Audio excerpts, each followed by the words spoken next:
This is the first red flag that I got from my narcissistic ex-husband when we first got married.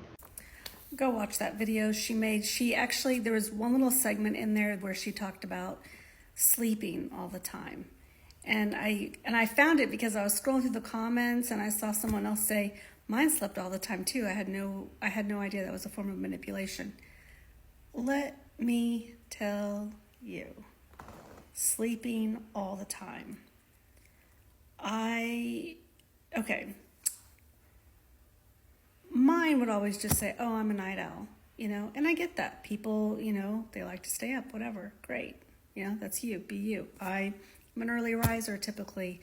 Don't really like that about myself, but I like to get up early. Anyway, traditionally how it would work would be he would stay up till 3, 4, 5 a.m. And I would be in bed because I'd have to be up and go to work the next day. He didn't have a normal day job like that. So he'd stay up till, 3, 4, 5 a.m. And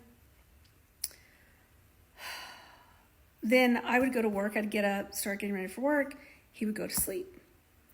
And then I would get home from work and he'd just be waking up. Sometimes 2 p.m., sometimes like 4 p.m.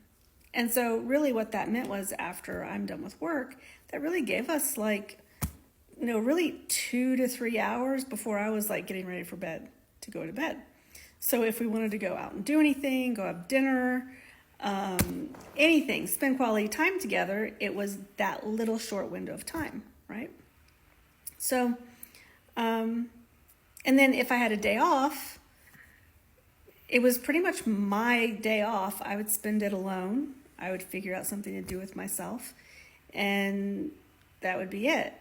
And I got to a point where I just got exhausted with trying to express, I want to spend time with you, basically, and not getting any reciprocation for that. Just because there was never oh, I want to spend time with you. No, that was never clearly stated. It was oh yeah, well, we'll do this, we'll do that, but it never happened.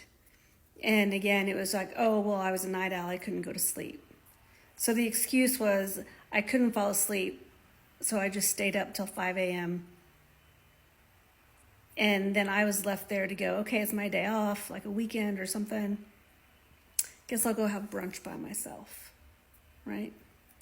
Which, I don't know, if any of you have been married, you don't really get married to go to brunch by yourself. You know what I'm saying? And yeah, anyway, I had no idea either that was a form of manipulation. I just didn't think about it. I just thought that's his personality. That was a big thing. Throughout the whole thing, I thought, oh, that's just his personality. And now that I'm seeing other people talk about their experiences, I'm like, maybe it was manipulation, because we never spent time together. The time that he was awake and I was awake, it was just wasn't anything. I don't know.